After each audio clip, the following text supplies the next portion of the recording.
Hello, everybody, and welcome back to your second episode of the week of Church is Stupid. Comma but. And for everybody here, I am Andy. I'm Ruth. Hello, I'm Elijah. And we welcome you back for your second episode in a row. It's amazing to be here. Oh, we can't believe I'm we so invited happy. you back.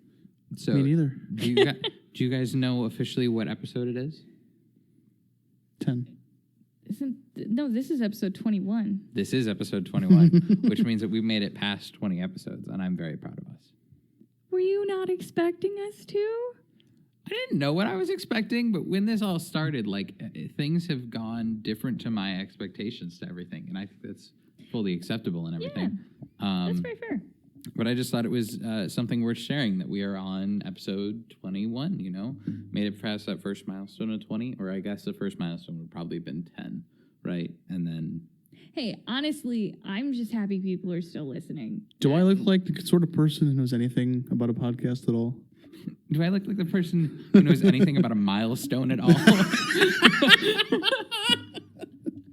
I'm sorry, when was my last hike? When was my last milestone for anything? Oh, no. All right, we're packing up and going home. 21, that's 21 all we made is, it. yeah, That's it. this will be can't- our last episode. 21, we made it a minute and 20 seconds in. and never again. No, but we want to thank you guys for tagging along and listening to all of our craziness. I think we've touched on a lot of really cool topics. We've had a lot of fun. I don't know if I'd call them really cool topics. I said a lot of. I didn't say every topic we had was really cool. Okay, I just think that the name of the adding cool to it is just the weird part to me. So anyways, thank you guys for being here with us. Okay, yeah, fair enough. Is interesting better? A lot of interesting Important. or important. Valid. Controversial. Controversial. That's fair. Although I accept. Many of them probably haven't. Speaking of controversial topics. Oh yeah, that's a good one. Ruth. I'm the controversial topic. No, we were. You are a referring to pastor you. right now. That's what we're talking Well, about. actually, so. that's pretty fair. I guess I am the controversial topic this week. And last week we touched a little bit on some of the history involved and some of the reasons why people don't necessarily trust pastors. Mhm. And again, I'd like to touch that this is a sensitive topic for myself as a pastor, and something that I have to set my pride aside to really discuss and to acknowledge that we're not talking about every single pastor. It's really easy to look at those statistics, look at the fact that people don't trust pastors like they used to, and be offended. Mhm. I think it would be really easy, and in some ways I was definitely taken aback. And even in my own life, when I've had people who didn't instantly trust me or instantly treat me like what I thought a pastor was treated like, there definitely was pushback. I'm like, oh, I went to seminary. I've got this degree. Look how cool I am. But the whole point of what we're doing is to humble ourselves, to look at the church objectively, and to say, even if it's not every pastor, there's enough. There's clearly enough. And what are some of the reasons behind that? And to be open and to talk about that. And so I think for me, again, as I was preparing to do this topic. I'm going to stop you just real quick. I think before we get any further into this episode with some of the things that we talked about and a little bit of a break between episodes, it may be important to put a sort of a trigger warning in here. Very fair. Some of the topics that we may discuss or have ideas about may be a little bit more not controversial. That's not the word. I'm looking- sensitive. Yep. Yeah. And if at any point you feel that a certain topic is not something that you should be listening to, or not even that, but if you need to censor us for yourself, feel free to hit the pause button, hit the X button. Yeah. Yeah, here's just your warning. Just take caution as you Yeah. listen to this episode, because it might be something that could be upsetting to some listeners. Yeah, very fair. And now I was in the middle of a sentence. And Yeah, I Talking sorry. I about- just wanted to say that. Talking before. about That's you thinking No, I about appreciate that. kind of how to go about all this before we actually started recording. You being a pastor and all.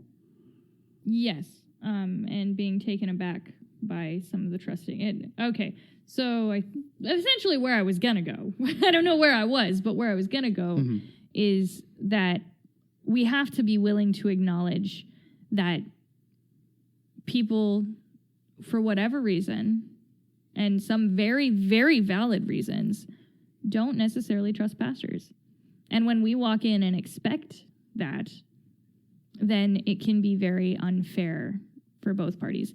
And I think especially this is true with people outside of the church as opposed to people inside. I feel like there's still, on some levels, some amount of trust that's involved with pastors in general within the congregation. Not in all cases, but for people outside of the church, you know, their perceptions of pastors might only be what they've seen in the news. It might only be actual, valid, 100% pastors that have screwed it up and that have taken advantage of that trust.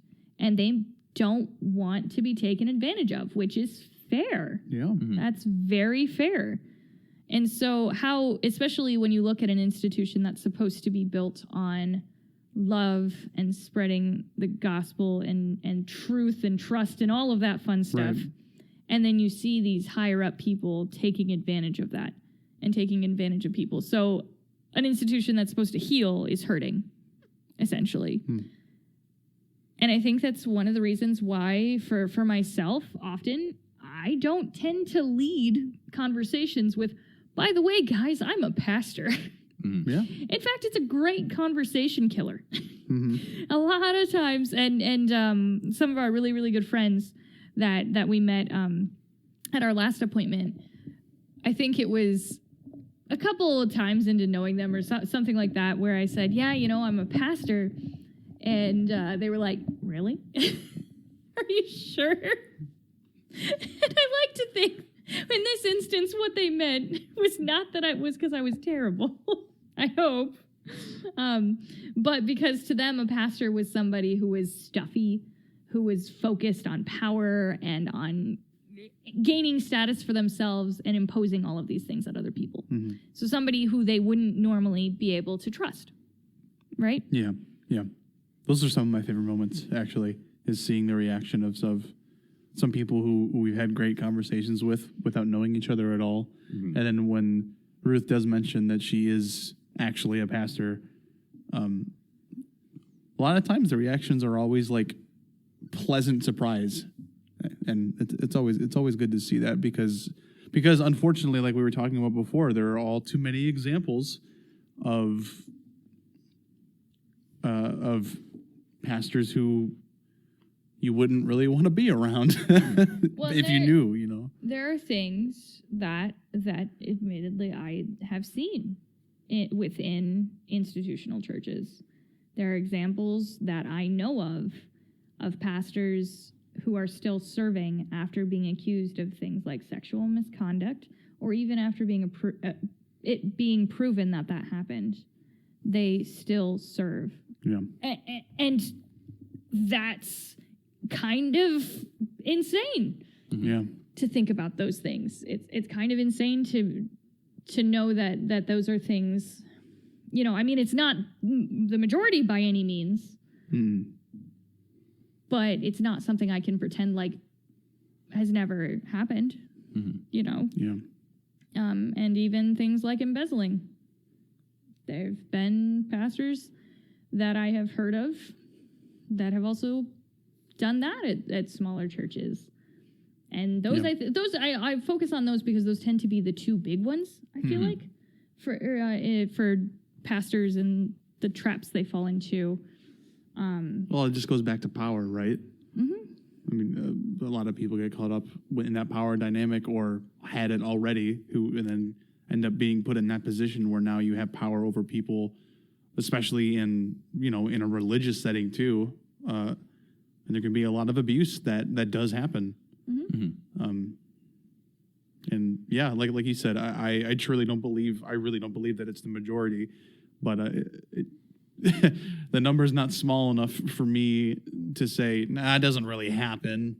It's really fake. It's enough, more than enough for people to justifiably not trust pastors off the get-go, Mm-hmm. especially if that's all that they know personally or secondhand, you know. Well, I think the major thing that I would focus on is that it's enough that in TV shows, in all of your criminal shows, and all of your medical shows, when a pastor figure shows up, when a certain figure like that, not even for the drama aspect or sometimes for the drama aspect, your pastor is the sex offender in the case. The pastor is the example that comes to my house is a medical show House. Has a pastor in it who has a hallucination of Jesus, which I'm going to put this out there as a spoiler alert in case you haven't seen House, which is old, like 20 years old at this point. Good job, Andy, for the spoiler alert. Well, okay, I haven't gotten that far into the Oh, episode okay. with the examples yet. But eventually it comes out that essentially instead of being removed from office, like a political figure in this case, no, that's not what I mean. Removed from a position of Removed authority. from his position as a pastor of a church after he sexually assaulted a young boy, he was moved churches. And it works as like, well, this pastor gets a clean slate. They get moved to a new place to just start over. That pastor obviously won't make that mistake again. He's not human. He's a Make that pastor. mistake again, right? Yeah. Well, and there's also cases that, not to play devil's advocate, but there's a lot of TV shows that also portray pastors as being the loving, kind people who walk you through issues. And one example that I actually, this one's a little bit funnier, but it's called Father Brown. And it's a British television show with Arthur Weasley from Harry Potter as the star. And he solves crimes, actually. And so he goes around and he solves the crimes for the police. But like, there's that. There's a couple of, often in sitcoms, I feel like there's pastors who will help with, smaller issues. Even a big movie when we were kids, Home Alone. He was able to speak with a pastor. Or was it a priest? Are you talking about the scene that's inside the church in Home Alone? Yeah, didn't he speak with No, a it priest? wasn't a pastor or a priest at all. Oh, That was the wow, I don't man that lived remember. next door that they close. were all scared of because they thought he was going to murder them and bury them in the snow, essentially. Okay, so that's not a great example. of No, what that you're wasn't a saying. great. No. He actually turned out to be a really great guy, Yeah. and like showed up at the church because his daughter was singing in the choir. Bad and- bad example, but I think everyone knows the point you're trying to make. Yeah. Like a lot of times, depending on the show or the type of person they're trying to portray, a pastor can either be, unfortunately, the villain. the or- villain, yeah, to put it blatantly, or it can be someone who's down to earth and real and supportive. Well, and I think that this topic tends to get really personal for people because they usually have one distinct view or the other. Yeah. And so it's like if you're used to pastors that fall into category of helpful and loving and kind and caring, which I Yeah. have been super, super blessed to have that be my case, Me too. Yeah. then to look at the villains, you're like, oh man, they're just picking on. It's hard to reconcile those, and you can feel almost attacked as a pastor. Like, how could you see me in this light? Right. But the reality is, it doesn't know. Not, and I mean, I hate to say this, but even as true pastors too, the world does not revolve around you, nor does it revolve around me. And everybody's perception of what a pastor is does not involve me. And oftentimes, it has absolutely nothing to do with me, especially There's as a life lesson in anything, honestly, too. well, it is, and so you have to acknowledge that and be willing to work with people. You know, one of the biggest things that I love about the gospel and about the way that the church is supposed to function is that we help the community. Yeah. We're presence in the community, a loving presence that is supposed to be seeking to work with all those in need. Yeah. Yeah. And part of that process to me, and part of my hope and prayer as a pastor, is that I seek to find those relationships within the community, to actively be saying, okay, no, I totally see where this is coming from, and to slowly earn that trust. Like, I don't expect somebody to, especially in the community, like if I want to head up some really huge project, I don't expect people to be like, sure, sweet, you're going to do a great job, this is going to be awesome. I expected to be like, okay, well, you know, sometimes churches commit to things they don't follow through on. Sometimes pastors commit to things they don't follow through on. So rebuilding that trust is a process. It's not an overnight thing. Just like with everything. And I think that for too long the church has been focused on our own people, I guess, so to speak. Yeah. Not to be us versus them in any way, shape, or form, but who's inside the church building instead of who's outside the church building. And so how do we rebuild trust with people whose only perceptions of pastors are these really bad pastors? And again, like I said, I think it's a slow process of showing, but it's also calling out, acknowledging as a church institution the harms that pastors have done and taking them out of positions of power when they have abused that power. Absolutely. Yeah, And that's something we have to do. It's not to belittle these experiences, to pretend like they don't happen, to say, well, just get over it. Yeah. It's to say, no, they happened. You're right. We need to immediately seek to rectify the situation. Because again, there's going to be, in any job, in any profession, any career, there are people who are not great. Especially when there's power involved. Especially when there's power involved. You can't act like it's, we can't pretend like power isn't a thing in the church just because we don't want it to be. You know, the reality is that there are power dynamics there and they have to be handled appropriately. And when they're not handled appropriately, you're not doing any favors to anyone except the abusers in power when you try to push the dynamic that it's really rare. It's not normal. Like don't view everyone as that. Like it's what's important is to call it out and to show that you are being responsible and that you believe that there should be justice. And that's my 2 cents as someone who's not a pastor, obviously. And but I think in particular that brings us back to probably our easiest examples to talk about and to look at. And we can look at these in the Bible. We see all of these examples of Pharisees and Sadducees. Okay, words are hard. hey, dude, you got it though. That Jesus spends his time calling out these individuals for the things that they're doing. that's a really good point. Yeah. And I think that's kind of what we're leaning towards to an extent is this idea of it's been too long. We need to call them on their And there's a way to do that because there are two fears. Sorry, there are two fears that tend to come up, which is one that it's going to make the institution look bad. Which one, ironically, it makes it look people already know. When you it looks so much worse when you only worry about it making it look bad, you make it worse. Which shouldn't even be the point. The point should be bad things are happening, and we shouldn't give a crap about what it should be that justice. looks like. But the other thing is we also have to take into account the victims in the situation. Yeah. And you don't want to share things that they aren't, we don't need them to be plastered all over everything either. And so I think those are the two cautions people take as well, is that it can, and the sad reality is it tends to destroy the victim, their life far worse than the abuser. And so that's something that also needs to be worked on is ways to acknowledge that and to not essentially cause harm to the victim. Yeah. That's why. Sorry, I just had to throw that in there. It is a good important point. But I think that we're all agreeing that because that is the reality of what can happen, that is why, like you were saying, as an institution, as the church, we need to stand up for justice in those examples. Because if we don't, then it is left to the people who have basically only the people who have been abused to try to make a difference when the track record doesn't show that will really even happen.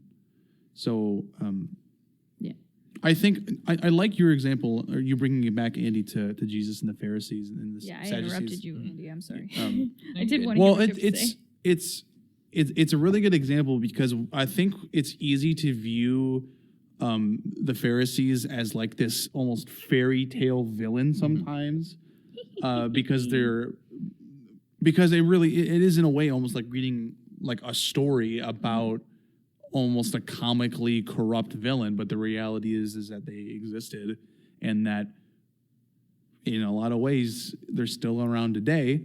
Well, and that's And- how some people view pastors Yeah. today. And like you were saying, Jesus didn't spend his time only worrying about the image of the church. In fact, I would argue that he kind of did the opposite, because what was important to him was calling those people out. He did it very, very publicly and very deliberately, because he believed that there was justice that had to be served, and things that needed to be exposed.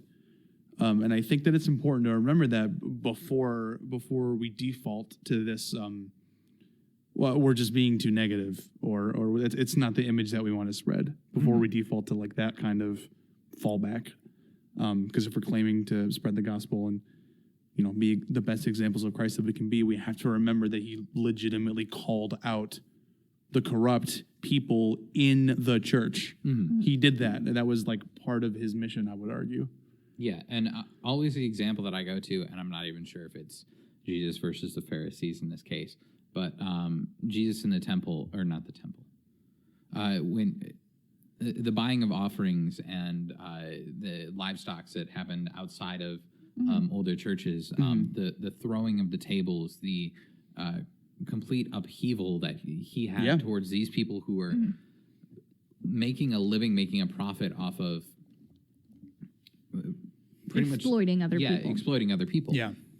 Like you said, on the temple grounds, right? Yeah. So And it was this idea that it was wrong, and so he was going to fix it. It wasn't a, what are people going to think? Jesus is throwing tables inside of a temple, like he is doing this thing that is completely unheard of, and it is still something that's like People preached hate about and all this kind of stuff, because historically speaking, like looking at the Bible, it's more of an uncharacteristic part of Jesus's life is this like actually physically involved, like demeanor of almost violence, I want to say, but I'm not saying like Jesus is a violent creature because of this. Like that's not at all what I'm saying, but it's like we can't sit back and just let the corrupt things happen. If you do so, then you're just a part of it yourself. Yep.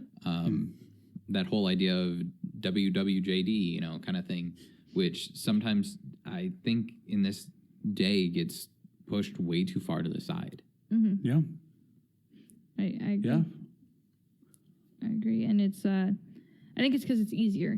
Again, it's easier to just make everything as simple as possible. Church, good. Non-church, bad. That's no. That's not how that works. Or pastors, good. Everybody else, the sinners. No. And I mean, I've also had people to the other extreme who have said, Ruth, will you pray for healing in this situation, because God listens to your prayers so much more than he listens to mine. And I was like, no, not how this works. Not how this works, buddy. I sat with them and tried to say, like, your prayers matter. You should know this up front. And it's just an interesting thing. And I don't know that all of the reasons, there's the simple reasons as well that people don't trust the pastors, like in general, them not coming off as the most educated group of people, or not seeming like they're interested in relating, which I think is also just a much more easy but probably more prevalent example of people not trusting pastors. Like, how do you actually impact my daily life? Like, what do you really have to say that actually affects me? But that comes down to the core issue of what does Scripture have to say that affects my daily life? And the church is not structured to be currently, not all churches, but a lot of churches are structured in a 1 day a week mentality, instead of a 7 day week. And so we kind of bit ourselves in the butt on that one. Well, churches that aren't that way, they're not that way because they publicly and they thrive. stray from it. And they thrive, quite frankly. Yeah. Because there's so much great stuff in Scripture. Because people want more than that. They do. Yeah. And I guess I know we're coming to the end, sum this all up in some smallish way. Oh, you got time. Oh yeah, that's why I start it now, Okay. so that way the rambling doesn't go super Yeah, so we don't go over like all. We're of the actually last saying we're episodes. running out of time when we're running out, not when we're 5 minutes Yeah, after. no, we Yeah. like we normally do. I've not been good at that. So let's keep it going. Sorry. But for pastors, I think most pastors have the best intentions at heart. Mhm. And I was taught by some amazing professors in both my undergrad and in seminary who reminded me that you got to take care of yourself too. Yeah. That part of that means that you cannot help somebody else see God if you can't see God. You've got to be checking yourself consistently to make sure, am I doing this because I'm angry and bitter? Am I doing this because I love God and this is the calling I feel? Because that does impact how your ministry will go. And that does impact how people view pastors. And I think it's important as church institutions for us to really, really take to heart the calling that's placed on people's lives and to test it, to be willing to say, okay, this might not be the direction your life is supposed to go, and to not have pastors in positions of power that are going to abuse it. And for those that do, to remove them when the time comes. And for all of those pastors out there who have just a heart for ministry, a heart for people, and I hope and pray that each and every one of you gets to meet spiritual leaders in your life, whether it's a pastor, a friend, whatever a spiritual leader looks like to you, who can acknowledge that these things happen, but still work within the community to rebuild that trust, work to end the systemic institutional stuff that happens sometimes, and to just show the love of Christ. That's I think all, it comes back down to what did Jesus call us to be? Did he call us to be in positions of power? Did he call us to be servants? Yeah. And if you're not servant-minded in ministry, if that's not where you start from, I think that can be very dangerous. So, and I don't know how many pastors listen to this, but I do want the people who are not pastors to also hear, you're not wrong for not trusting pastors out the gate. That's okay. If you've had a bad example by a pastor, I'm so sorry, and my heart goes out to you. And I can't say, I'm not going to be stupid enough to say, well, just give us another chance because we're so different. But I hope that over time and over this podcast that we can show in some small way that we're trying, that there are pastors out there that are trying, that will not take advantage of situations of power, and that do have the best interest of people at heart. Is that a fair summary?